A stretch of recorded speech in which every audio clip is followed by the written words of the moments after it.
Salut à tous, j'espère que vous allez bien.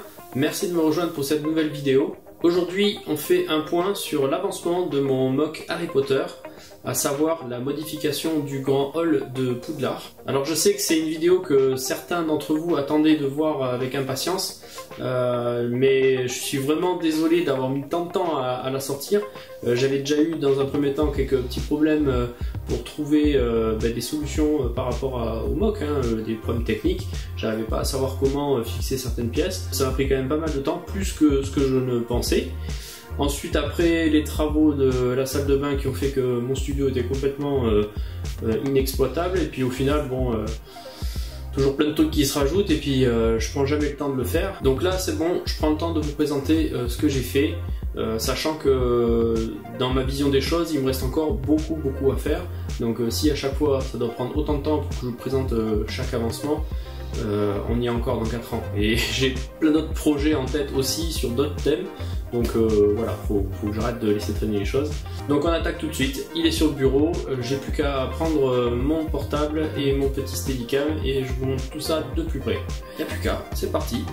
Donc voici ma revisite du grand hall de Poudlard. Donc j'imagine que vous n'êtes pas vachement surpris étant donné que vous avez vu la vignette de la vidéo. Donc, je vous montre d'un peu plus près pour que vous puissiez voir les détails. Donc on reste sur une base du grand hall de Poudlard, on est d'accord, mais avec quelques petites retouches apportées. Donc ce qu'on va faire, c'est que je vais ne pas la casser. En fait, c'est pas très pratique pour le déplacement. Donc dans une de mes précédentes vidéos, j'avais rapidement évoqué le fait que j'avais fait quelques petites modifications de dernière minute afin de la rendre transportable. En fait, je parlais de ça.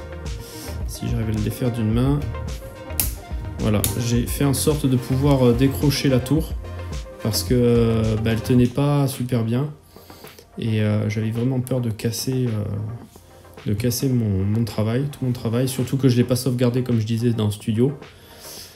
Donc voilà, j'ai juste rajouté quelques pins techniques et puis le tour est joué. C'est le cas de le dire, le tour est joué et la tour est de côté. On va commencer par le grand hall. Donc qu'est-ce que j'ai fait dans le grand hall? Alors d'une manière générale, j'ai rehaussé tout d'un tenon et j'ai fait une retouche au niveau des tours. Je les ai un petit peu allongées, j'ai fait une petite arête pour le toit. Donc voilà rapidement ce qui a été fait en fait au niveau extérieur. Et puis bien sûr j'ai fait l'autre côté. Donc ça a toujours pas changé depuis la dernière fois, si ce n'est une hauteur. Du coup on va regarder à l'intérieur.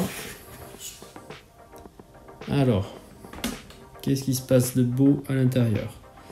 Bon voilà, donc on a les mêmes, quasiment tous les mêmes éléments. En fait j'ai fait que rajouter. J'avais déjà parlé de ça, donc j'avais changé la couleur du sol.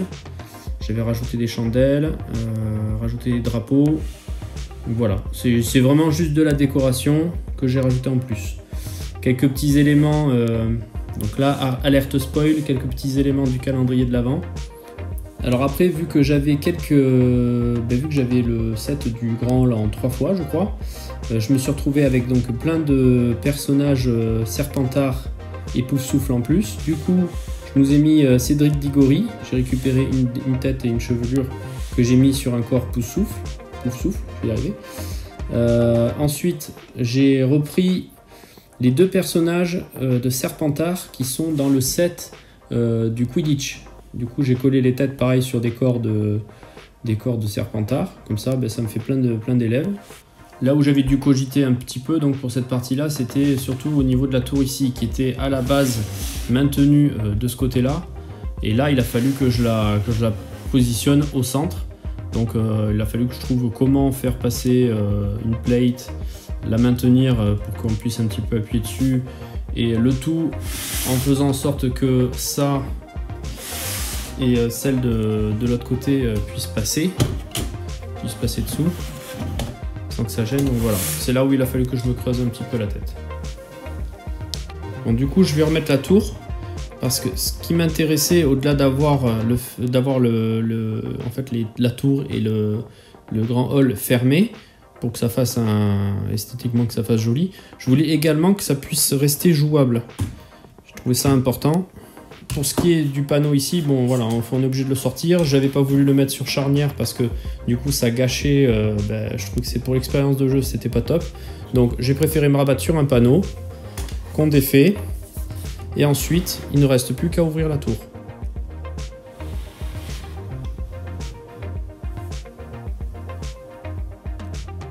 Donc un petit aperçu du contenu de la tour, de plus près.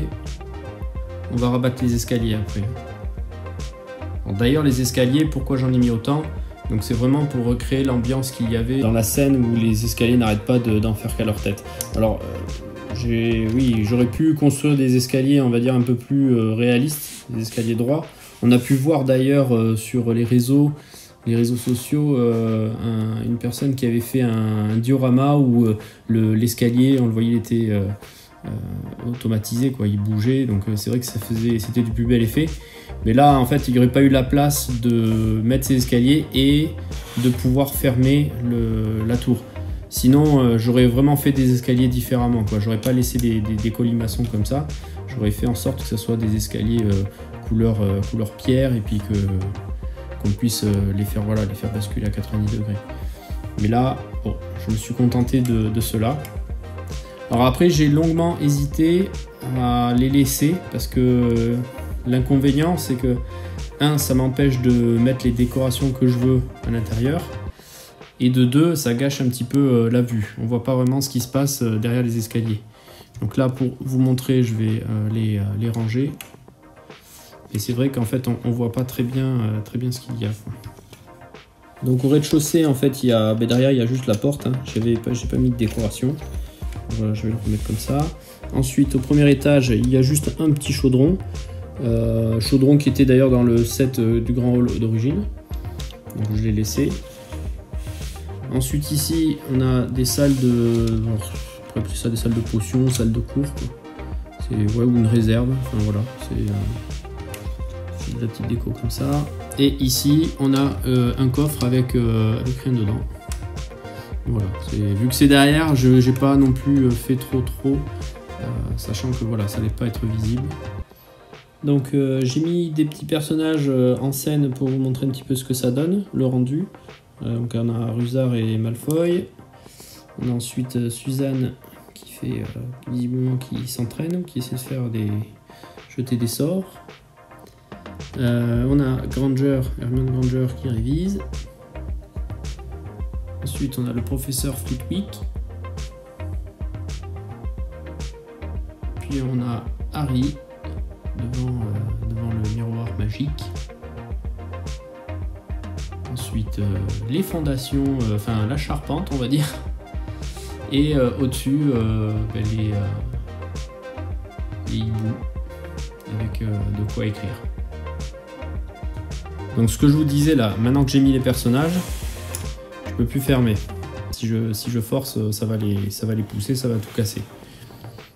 D'où ma question, est-ce que je laisse ces escaliers, ou est-ce que je les enlève? C'est vrai que pour la jouabilité, c'est pas top. Et c'est peut-être pour ça d'ailleurs qu'à la base, ils n'en ont pas mis jusqu'en haut. Ils avaient mis que l'escalier en bas. Après, c'est vrai qu'il y avait moins d'étages, mais n'empêche qu'ils avaient mis que celui du bas. Donc la grosse difficulté que j'ai eue là, c'est pour le maintien de ces panneaux. Déjà pour la création des panneaux, pour essayer de trouver ce qui allait le mieux, ce qui allait rendre le mieux en fait pour couvrir. Et c'était surtout après comment les fixer, quoi. Comment fixer ces panneaux et faire en sorte que ça tienne. C'était une vraie galère. Sachant que dans le set d'origine, c'était beaucoup plus simple, puisqu'il tenait par le bas, mais les pièces étaient assez légères. Et là, étant donné que j'ai augmenté le diamètre, je me retrouve avec des pièces plus grosses et du coup beaucoup plus de poids. Et c'est surtout que le positionnement, je pouvais pas. Vous voyez bien que la pièce est un peu de travers à chaque fois. Et en fait, il n'y a rien qui pouvait maintenir directement depuis le bas. Donc il a fallu que je ruse un petit peu. Donc niveau technique utilisée, alors voilà comment ça se passe. J'ai piégé une pièce comme ça là, avec avec un petit, enfin pas un crochet, mais de quoi mettre un crochet. Je l'ai piégé, pris en sandwich entre deux. Alors il y a plusieurs pièces. Enfin, pour centrer, il y avait une plate avec un stud au milieu. J'ai une petite 1 par 1 ronde. Et après, c'est juste des briques de 2 par 2. Donc voilà, pour piéger, prendre en sandwich cette pièce, qu'elle puisse être du coup un petit peu réglable.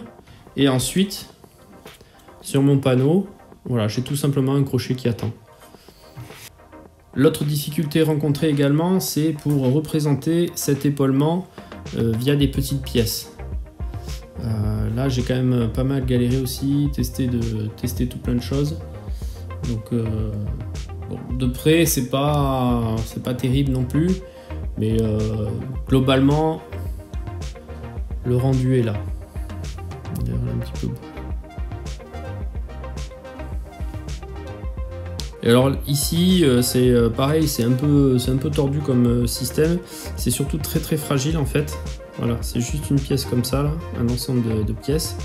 Et pareil, je sais pas si vous allez voir. J'ai piégé un petit. Alors là, ça fait très blanc, vous inquiétez pas, c'est normal. Mais au moins vous voyez la petite pièce. J'ai un stud qui attend ici. Et du coup après. J'ai plus qu'à la mettre, à la centrer, donc c'est un stud percé. Et d'ailleurs, non, je dis que c'est centré, mais en fait, je crois que non, c'est excentré. C'est pas. Ouais, c'est ça. Voilà. Donc voilà, je sais pas ce que vous en pensez. Moi, je suis assez content de moi. Il me tarde même de passer à la suite. Et du coup, je sais pas par où commencer. Je sais pas si je m'attaque plutôt à ce qu'il va y avoir en dessous, car j'aimerais vraiment recréer en fait la falaise qu'il y a sur le côté. J'ai vu Sango Lego le faire, j'en ai vu d'autres le faire aussi, et j'ai plein d'idées en fait pour ce qu'il pourrait y avoir sous cette falaise. Donc voilà, je me tâte si je fais ça dans un premier temps, ou si plutôt je continue comme j'avais prévu, sachant que des deux, je ne sais pas quel est le plus compliqué. Mais voilà, c'est voir si je continue donc à faire le raccord vers la tour de l'horloge. Sachant que la tour de l'horloge, si on regarde bien, elle est incomplète par rapport au vrai château, quoi, au château de Poudlard. Alors, quand on regarde les photos, mais quand on regarde aussi le set du château de Poudlard, on voit bien qu'il y a deux grosses tours qui manquent en fait dans la tour de l'horloge. Du coup, ça veut dire beaucoup de pièces à commander encore. Et je pense qu'à mon avis, je vais d'abord faire ce travail-là sur Studio. Parce que ça serait dommage de commander tout plein de pièces qui au final ne me serviraient pas. Donc je pense que le travail va se passer surtout à ce niveau-là. Donc je sais pas trop, voilà, je me tâte encore. Je serais quand même bien tenté de commencer par faire la falaise et ce qu'il y a en dessous, et comme ça me permettrait d'avoir une meilleure vision. Et c'est surtout que du coup, vu qu'il y a un pont qui relie les deux parties, je pense que je serai à même de mieux voir comment le proportionner, prévoir aussi surtout tout ce qu'il va y avoir dessous. Voilà, je me tâte encore, je sais pas trop, donc voilà, c'est soit je continue sur cette partie-là, mais tout se passera en dessous, soit je continue, mais plus vers la tour de l'horloge. Donc voilà. À la limite, ce que je peux vous proposer, c'est de me dire dans les commentaires, vous, ce que vous aimeriez voir plus tôt. Comme ça, peut-être que ça m'aidera aussi à me décider. Cette vidéo est maintenant terminée, j'espère qu'elle vous aura plu et qu'elle n'aura pas été trop longue. Je vous attends dans les commentaires, dans l'espace commentaire, j'attends vos réactions, vos critiques. Je prends tout, hein, le bon comme le mauvais. Soyez juste constructifs, parce qu'on n'est pas là non plus pour se démonter. Mais voilà, j'attends vraiment un retour de votre part pour m'aider à améliorer le MOC. Voir qu'est-ce que je peux faire en mieux, ou tout simplement me donner des idées, de choses à rajouter dessus. Donc n'hésitez pas, lâchez-vous. Il est temps pour moi du coup de vous laisser, et je vous dis à très bientôt pour une prochaine vidéo. Ciao les amis.